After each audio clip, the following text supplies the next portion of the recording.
We're about to review a case today. Not a new case, but one that's new to us. We've had it sitting here for a while and I forgot about it. So today we're gonna go ahead and review it. Better later than never, the lian-li Q58 ITX case.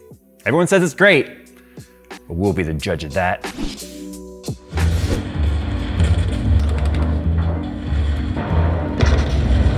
Hey, Jay. Jay. Jay. What? We got work to do.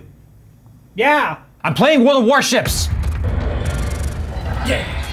World of Warships is the free-to-play naval strategy game where you command the most iconic and famous warships from World War I and World War II, recreated with stunning detail and accuracy. Build your fleet while participating in various game types while upgrading your ship's arsenal along the way. New players who sign up using my link below will receive an exclusive starter pack to get you up and running quickly by receiving 7 days premium time, 1 million credits, 300 doubloons, and the Tier 5 premium ship, the Exeter. So what are you guys waiting for? Start sinking ships with World of Warships by heading to the description below and getting your freebies. So they sent us a white version and a black version. So for the sake of simplicity for shooting and lighting for Phil, what am I doing with this? We'll just go ahead and review the white one. This is, it's funny, ITX was always considered such a niche market. Like only people that were interested in building like land machines or super space constricted, desk space, would anyone be interested in an ITX case. But the thing is, there was always a compromise with ITX cases. To do an ITX build, you had to compromise on your GPU size, what size power supply you had, obviously ITX motherboards. And ITX motherboards themselves would usually offer some sort of a compromise where you didn't get good power delivery, which meant often you couldn't go with high-end CPUs. That's changed. There are ITX motherboards out there that are just as powerful as their full-size brethren with just as many power phases and such. So which means now you can run high-end CPUs. And now that a lot of these case manufacturers have found ways to, how shocked myself right in the pinky. These motherboard manufacturers have found ways to obviously put full-size CPUs in there. And now the case manufacturers have found ways to put full-size GPUs in there.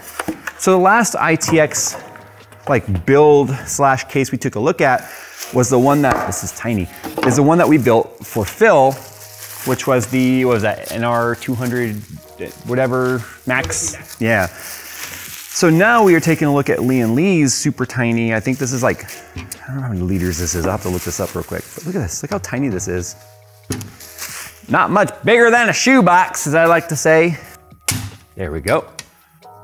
Mesh panel on the top, obviously very nice. As you can see right here, clearly radiator / fan mounting options. One of the things that normally is a compromise with ITX cases is cooling. Because it's so compact, there's not a big volume of air. So that air can be heated up very quickly. If you don't have a good exchange of that air, then it heats up and all your components heat up too.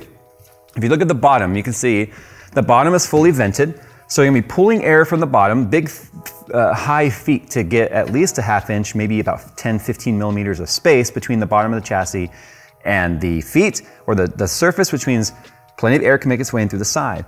You can see we also have mesh panels on both sides, which means it's gonna be pulling in fresh air also from the sides like this, moving through the top. So this is very top exhaust oriented, which is important because that's gonna really help with cooling. So to remove the radiator / fan holder on the top, you've got these beautiful, again, all the screws on here are really pretty and I love to see that. Everyone just goes with the black anodized. So then you can take out the top piece and then work on it externally. Boom. And then we should be able to, based on this guy right here. Look at this. RGB adapter, hub and fan hub. That just, there we go. I was like, geez, it's magnetic. See, that's a strong magnet, by the way. The magnet's right there. So you just, boop. Anyway, yeah, so one hub to have your RGB and 3 more fans connected here. So refreshing to see a small ITX chassis with some sort of a hub built in. That way you don't have to rely on the motherboard. The problem with ITX motherboards is more often than not, you get one header. This adapts to your motherboard, so you can hook this into either your high amp header or your CPU fan header, and a single lighting hub. Look at that. So fan connector for your hub, lighting connector. This does not have any sort of auxiliary power unless it's in here. So let's see what comes in the accessory box. Okay, so these are obviously fan filters for the bottom. Some Velcro ties, a couple zip ties, and then we've got this guy. This looks like a hard drive mounting bracket of some sort. So in terms of expandability, if you don't want to use an SFX power supply, and you're just going to use like a 120 or a 140 AIO, you can remove this bracket entirely. So it gets rid of your 240 millimeter / 280 millimeter radiator / 140, 120 fans. And you can see you've got plenty of offsets. So you can make sure that they're going to fit in there properly. You can get rid of this bracket entirely. You can run a full-size ATX power supply and a single 120, 140, and is that maybe even a 180 fan?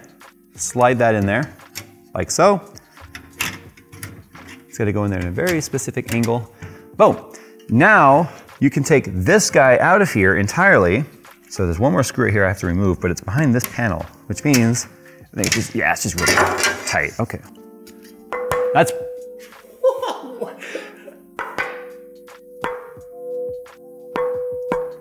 perfect harmonics. Comes with a tuning fork.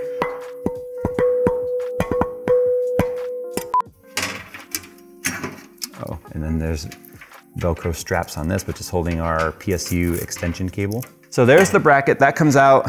This just, there we go. That just goes through like that and then plugs into your ATX power supply on the top, route this cable, and then it still gets plugged in on the back. This case has a hot swappable 2.5 inch drive. That's freaking cool. And oh gosh! Jeez. And it doesn't take up any additional interior space. It's just right there. How hard is it to get it back out? Dude, then you could put like a game per drive and then it'll be like cartridges. Front and back. Oh. I was trying to do it like that. Dude, this thing really gets in there. Holy crap. But that is a satisfying click, listen. Well, game press. Yes. Yeah, you have to do the. There you go. No more blinking red light. Okay, so 2.5 inch hot swap drive. That's awesome because I was thinking to myself like, this is for 3.5 inch. Yes, you can mount a 2.5 right there because the holes are there. This is designed to go on the top bracket right here. But again, then that takes up a whole cooling spot. Like you lose a fan and you lose the opportunity to do a 240 AIO here to hang a 3.5 inch drive. I'd much rather personally have an external USB-C or USB 3.0 drive like caddy, put the drive in there and have that sitting off to the side rather than take up internal space and cooling for that. I love the fact that they supported it, but that's not the way I would build in this case. Speaking of building in this case, let's go ahead now and take a look at what our options are for graphics card sizes. Now, a 3-slot card is gonna push right up against this edge, but that's mesh. So if this was the glass on the bottom, or if it was a full glass side panel, which like so many brands are like, full glass, because glass looks like, it looks like luxury, it looks like premium. But the problem is this for glass, it doesn't breathe, right?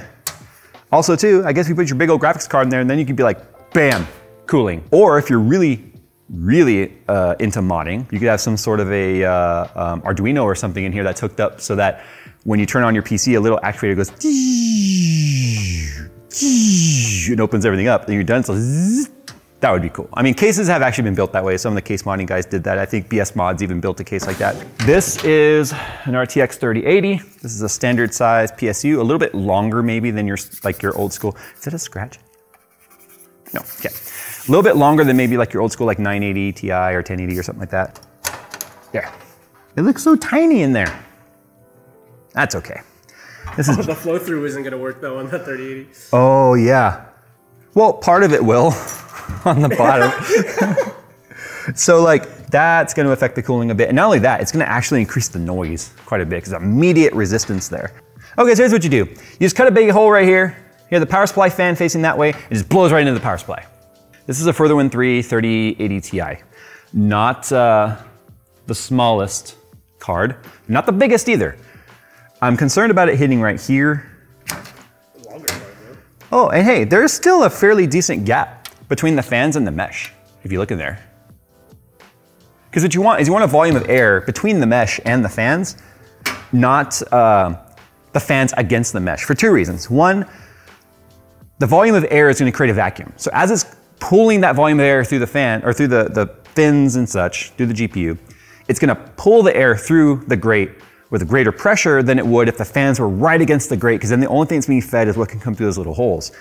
So pulling a volume of air in front of the grill is actually better for airflow than having the fans right against the grill. The second thing is having the fans right against the grill is going to make the fans much louder. There's absolutely zero compromise with that. I know I've used that word a bunch and it seems very buzzwordy at the moment. That's a 180-degree riser cable. Because I was like, how is it going to make that turn? But I just realized it's going to go like that. All right, so the top pieces were never intended to just stay open. They are intended for you to be able to relocate some of these panels. So these are the bottom ones right here. And you can actually relocate the bottom panels, like the mesh, to the top or the bottom, or I don't know if that's the right one, yes. See, you can move the mesh now all to one side if you wanted. So say we want full mesh for our graphics card. We want the coolest condition we can get for our graphics card, which means that now we have both mesh on one side, so the graphics card, and they don't perfectly, whoa, shoot. There's our little mesh opening for the graphics card. And then if we know we're doing AIO or something here for the CPU side, we can just put the glass all on one side. So that's neat because we've talked before about reversible panels, which is a nice feature, but oftentimes you get one whole panel to move, right? You just move the whole panel and that's it. And you're stuck with whatever side. But now you could mix and match it. You could even, I mean, it looks a little weird with the glass break. It kind of looks like broken glass for a minute there. But now you just be like, boom. Be careful though, obviously. And then boom. So now you would be able to see all the beautifulness of your ITX motherboard, CPU, AIO cooler tubes, and I guess your power supply sitting there. Or if you wanted, you could make the glass on the bottom and the mesh on the top. If you just wanted more exhausting on the top, or cooler air getting to the AIO first, which I don't think would help the natural convection as much. I don't think I would put mesh on top. I'd always leave the mesh on the bottom, glass on the top. But those are reversible. It's a neat feature to have because it's like, hey, let them do it. If all four of them are just the same but mirrored, then you might as well allow them to, switch it around however they feel. So we've shown now that you can run, obviously ITX motherboards have increased. We talked about that. Their robustness has increased. You can run high-end CPUs. They even had a ITX X299 motherboard at one point. I think they were trying to do an ITX Threadripper, but I don't know if that ever happened. Big Mama Pajama graphics card, whatever, I don't know. That'll fit in there obviously with no problem. With an AIO, with a, full-size ATX power supply if you give up one whole half of the cooling, which I wouldn't do. I would go with a high-end SFX power supply, leave the stock bracket in there for all of the cooling and exhaust capabilities, the hot swappable 2.5-inch drive, the hub for the lighting and the fans, which is freaking awesome. And all that is a pass-through to the motherboard. So you don't have to deal with any sort of third-party software with the case. Like there's no lian-li RGB software you have to use. It just, if you're using a MSI, it'd be Mystic Light. If you're using Asus, it'd be ROG Aura, or Asus Aura, or Armory Crate, whatever they're calling it these days. So there you go, guys. Do you want to see a build in this case? I want to build in this case. Maybe I should just finally build myself an ITX system for home. Anyway, sound off down below how you guys feel about the Q58. It has been around for a while. This is the first time we took a look at it. And the initial reviews that I was able to locate were saying that this is like among the best ITX cases you could possibly buy. Sound off down below how you guys feel about it. Thanks for watching. We'll see you in the next one.